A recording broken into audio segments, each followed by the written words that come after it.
Alright guys, today we're going to talk about anticipation. Great thing to do because it kind of makes you fast around the tennis court without going to the gym, which I'm all about. So the three things we need to know to anticipate, I always remember it as PPT. So the first one is patterns. What does your opponent like to do? What are the patterns? And we all have patterns. That's why it's important when you're playing a match not to get too upset with yourself, because you're always trying to analyse their patterns or what they're doing in certain situations or at certain times in the match. I think a good one is when it gets close. You know, you start looking at where they like to hit the second serves. A lot of people, when it's close, maybe kind of lack the ability to go after the second serve. So if that's one of their patterns, you're going to creep up when it gets close and show them that you're going to be aggressive. So that's, again, patterns. Another good way to think about a pattern is if the point's set up in a certain way. Let's say I get a short backhand here, and the point calls for me to slice the ball down the line and come in, but I don't do that. I come in and I hit some type of cross-court drop shot. Well, that's a weird pattern, and that's something that your opponent should pay attention to.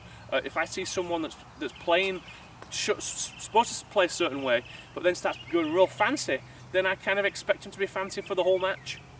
So that's patterns. The next one is positioning. Where is your opponent positioned when on the court when they do these things? So if I'm playing someone and I have them way back deep into the backhand corner, I'm not expecting them to blow it down the line. The position tells me that that's probably not going to happen. So you only want to pay about patterns and where are they positioned on the court when they do these things. And last thing is technique, and that's pretty easy. When the ball's coming to you, you want to watch the ball.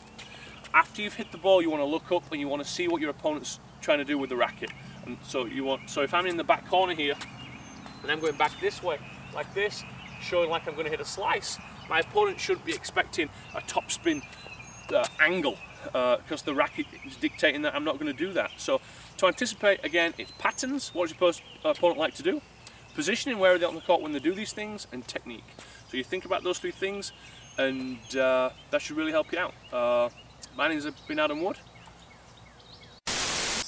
This has been A Touch of Tennis. See you next time. Thanks. Offense from anywhere. And that was normally a knock on a one-hander. You know, it's difficult to go cross-court on a deep ball, but he manages to do it. It's difficult to return a serves when the ball's out of your strike zone. Kind of force